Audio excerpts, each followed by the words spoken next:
ఖమ్మం జిల్లాలో సంచలనం రేపుతున్న భూదాన్ భూముల కేసులో పోలీసులు దర్యాప్తును మరింత వేగవంతం చేశారు.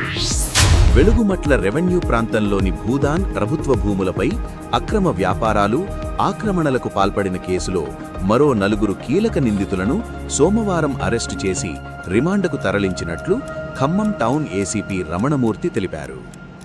అరెస్టైన నిందితులు కల్తి రామచంద్రయ్య, బాణాల లక్ష్మణచారి, చిప్పనపల్లి వీరయ్య, కుంజా కృష్ణయ్యగా గుర్తించారు.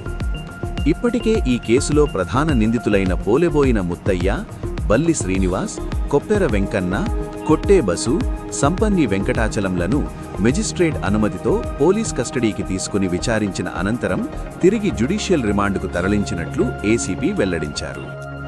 క్రైమ్ నంబర్ 101/2026 కింద నమోదైన ఈ కేసులో ఇప్పటి వరకు మొత్తం 16 మంది నిందితులను అరెస్టు చేసినట్లు పోలీసులు తెలిపారు. అంతేకాదు, నిందితుల అక్రమ ఆస్తులను గుర్తించి చట్టప్రకారం స్వాధీనం చేసుకునే ప్రక్రియ కూడా కొనసాగుతోందని అధికారులు స్పష్టం చేశారు.